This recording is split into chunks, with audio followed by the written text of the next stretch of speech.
Party TRS నుంచి బీఆర్ఎస్గా ఎప్పుడైతే రూపాంతరం చెందిందో అప్పుడే ఆ పార్టీ నష్టానికి కావలసిన అన్ని వనరులు అనేవి చేకూరినాయి.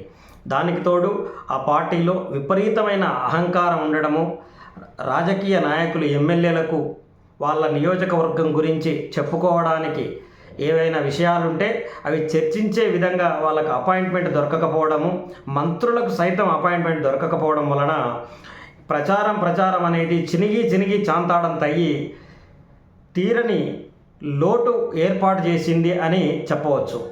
రాజకీయ నాయకులు బీఆర్ఎస్ పార్టీ అనేది ప్రజల సంక్షేమము, అభివృద్ధి అని రెండు ఎజెండాలు ఎత్తుకున్నప్పటికీ ప్రజలు ప్రలోభితులవుతారు అని బీఆర్ఎస్ అధినేత గమనించలేకపోయిందా అంటే అది నిజం కాదు.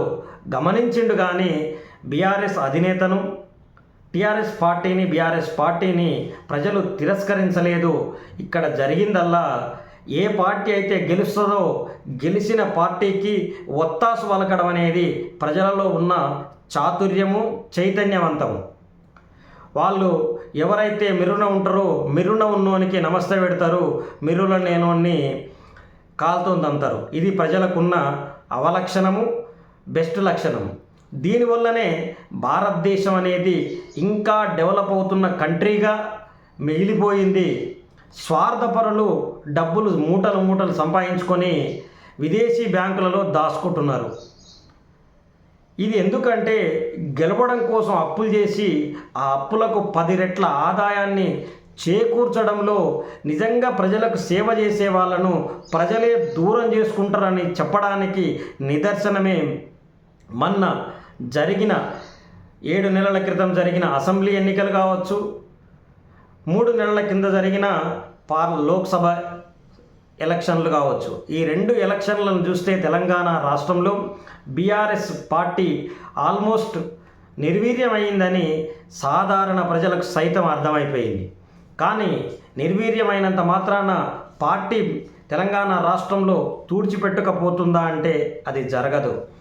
పార్టీలో ఎప్పుడు ఏమైనా జరగవచ్చు, రాజకీయంలో ఎప్పుడైనా మెలకువలు అడ్డు తిరగవచ్చు. ఈ కాంగ్రెస్ పార్టీని పూర్తిగా అడ్డుకునే ప్రయత్నం కూడా రావచ్చు. ఈ ప్రజలు అనేది ఒరవడి ఎటు మల్లుతుంది అనేది మళ్ళీ ఎలక్షన్లో మాత్రమే మనం తేల్చి చెప్పగలం.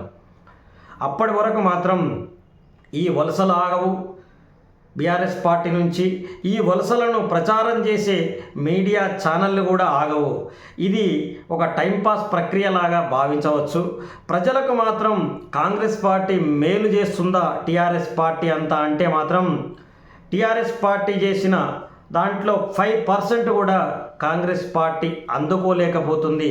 సంక్షేమంలో, అభివృద్ధిలో, మరే ఇతర విషయాలలోనైనా, కనెక్టివిటీలో, ఏ వ్యవస్థలోనైనా కనిపించినట్టయితే కాంగ్రెస్ పార్టీ అనేది ఫెయిల్యూర్.